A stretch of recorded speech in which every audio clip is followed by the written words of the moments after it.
వదినమ్మ ఉపయోగపడితే నేడు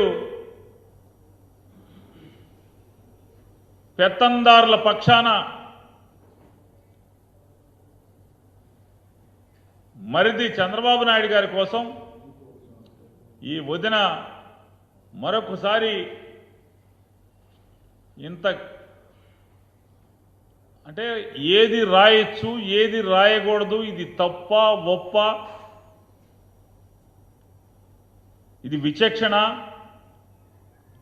ఇది సంస్కారమా అనేటువంటివన్నీ కూడా మర్చిపోయి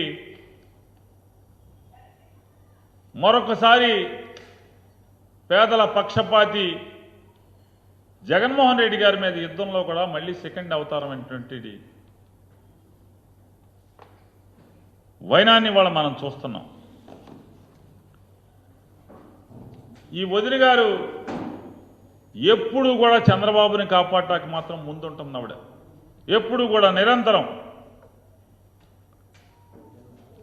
రామోజీరావు చట్ట వ్యతిరేక ఆర్థిక లావాదేవీలపై చర్యలు చేపట్టినటువంటి అధికారుల మీద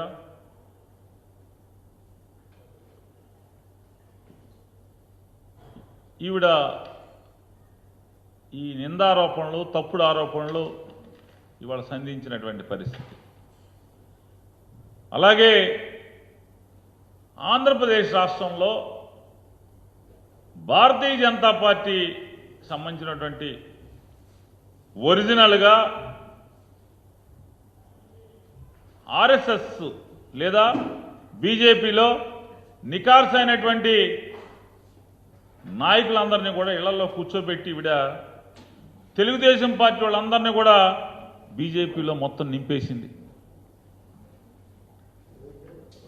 ఇవాళ ఎవడయ్యా పోటీ చేస్తున్నాడు? 1980వ సంవత్సరంలో భారతీయ జనతా పార్టీ ఉద్భవిస్తే ఇది 2024. అంటే ఈ 44 ఏళ్ళు భారతీయ జనతా పార్టీ జెండా మోస్తున్నాడు. అంటే 24% బలం ఉన్నటువంటి కాపుల సంఖ్య ఉన్నటువంటి కాపులందరికీ నేనే తురుపు ముక్కనని చెప్పేటువంటి పవన్ కళ్యాణ్ గారి పార్టీకి ఎన్ని టికెట్లు? 2 పార్లమెంట్లు.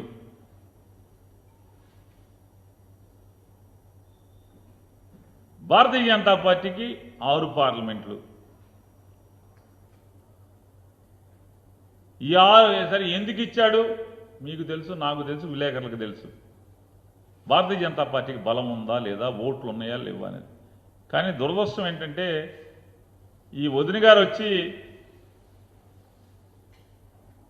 చంద్రబాబు నాయుడు వదిన గారు, మాకు కాదు, చంద్రబాబు నాయుడు గారు వదిన గారు వచ్చి ఈ భారతీయ జనతా పార్టీ నికార్సుగా భారతీయ జనతా పార్టీ వాళ్ళందరినీ కూడా ఇళ్లలో కూర్చోబెట్టి ఇవాళ ఎలక్షన్ టికెట్లు ఎవరికి ఇచ్చిందో ఒకసారి మీరు చూశారు. ఒక పక్క వాతావరణ శాఖనేమో ఎండలు మండిపోతున్నాయి, వృద్ధులు చిన్నపిల్లలు బయటికి రావద్దు అని పదే పదే హెచ్చరిస్తూ ఉంది. కానీ మన రాష్ట్రంలో అధికారులు మటుకు మిట్ట మధ్యాహ్నం 3 గంటలకు వచ్చి పెన్షన్ తీసుకోండి, లేదంటే 2-3 సార్లు తిరగండి అని తిప్పించుకుంటూ ఉన్నారు.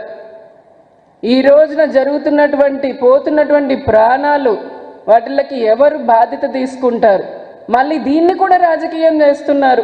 ఏమాత్రం సిగ్గులేని ఆ బిల్డప్ బ్యాచ్ వైసీపీ దీన్ని కూడా రాజకీయం చేస్తారు.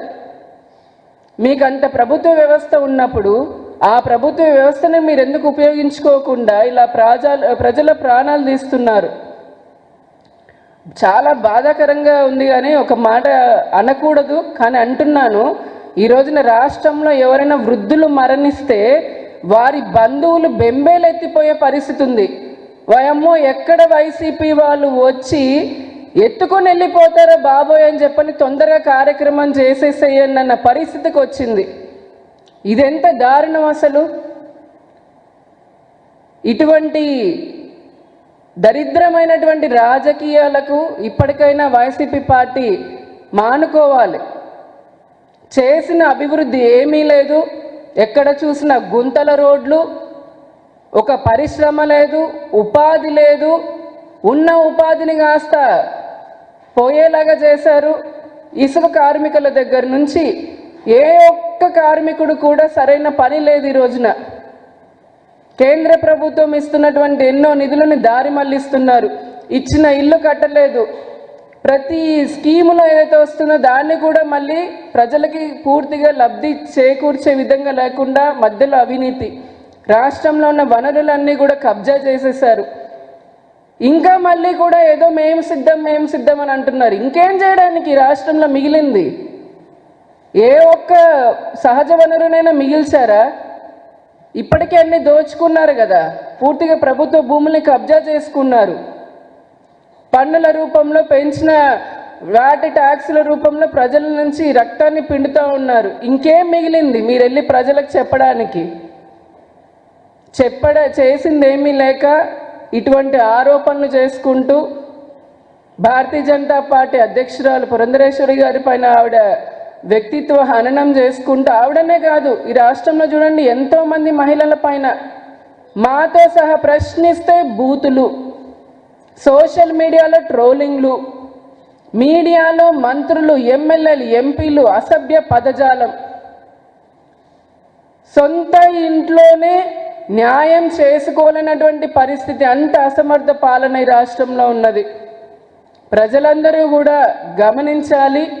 ఈ రాష్ట్రం మళ్ళీ బాగుపడాలి అనంటే ఈ రాష్ట్రంలో ఉన్నటువంటి సహజ వనరులు పూర్తిగా మళ్ళీ సద్వినియోగం చేసుకొని ఈ రాష్ట్రానికి పరిశ్రమలు రావాలి, ఉపాధి కలగాలి, ఇన్ఫ్రాస్ట్రక్చర్ పెరగాలి, నిజమైనటువంటి సంక్షేమాన్ని ప్రజలందరికీ అందించాలి అనంటే ఎన్డీఏ కూటమిని గెలిపించాల్సినటువంటి బాధ్యత ప్రజలపైన ఉంది అని చెప్పని కూడా ప్రజలను కోరుకుంటూ, వైసీపీ ఈ బిల్డప్ బ్యాచ్ ఇప్పటికైనా మీరు ఇచ్చే బిల్డప్ని నమ్మడానికి ప్రజలు సిద్ధంగా లేరు. మీ డైవర్షన్ పాలిటిక్స్ని కట్టిపెట్టి ఇకనైనా సరే ఇటువంటి చెత్త రాజకీయాలకి ఆంధ్రప్రదేశ్లో ఫుల్ స్టాప్ పెట్టాలని కూడా మేము డిమాండ్ చేస్తూ